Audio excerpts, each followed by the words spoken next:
एक बार एक गांव में एक साधु रहता था जो भगवान पर बहुत विश्वास रखता था।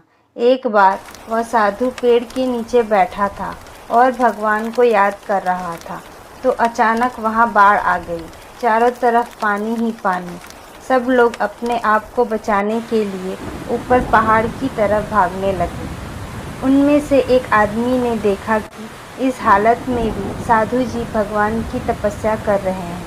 वह सोचा कि ये अपने आप को बचाने के लिए कहीं जा क्यों नहीं रहे हैं। तो उसने साधु से बोला, अरे आप कहीं जा क्यों नहीं रहे हो?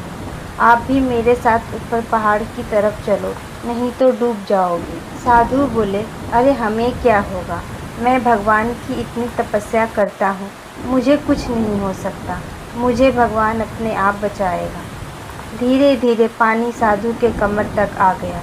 अब लोग वहाँ से नाव लेकर निकलने लगे, तो उनमें से एक ने साधु से कहा, अरे पानी आपके कमर तक आ गया है, आप हमारे साथ चलो।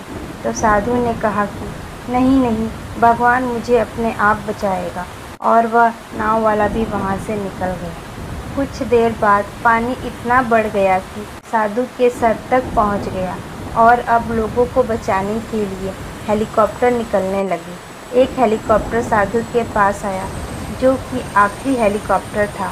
साधु के पास नीचे रस्सी फेंकी और बोला कि इसे पकड़ो और ऊपर आ जाओ, नहीं तो आप डूब जाओगे। यह आखिरी हेलीकॉप्टर है और आपके पास में दूसरा कोई रास्ता नहीं है बचने के लिए। साधु ने कहा, यह रस्सी वापस ऊपर खींच लो और आप चले जाओ। मुझे भगवान के ऊपर पूरा भरोसा है, वह मुझे बचा लेगा।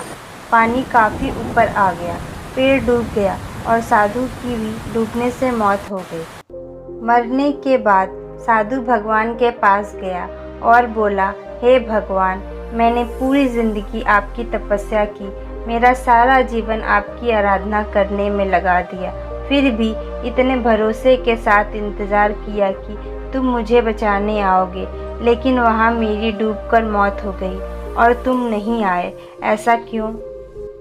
भगवान बोले, मूर्ख इंसान, एक नहीं 3 बार आया था, वो तीनों बार मैं ही तो था। पहला पैदल, दूसरा नाव के साथ और तीसरा हेलीकॉप्टर के द्वारा, लेकिन तुमने मेरा एक भी अवसर पहचान नहीं पाया, पता नहीं किसका इंतज़ार कर रहे थे।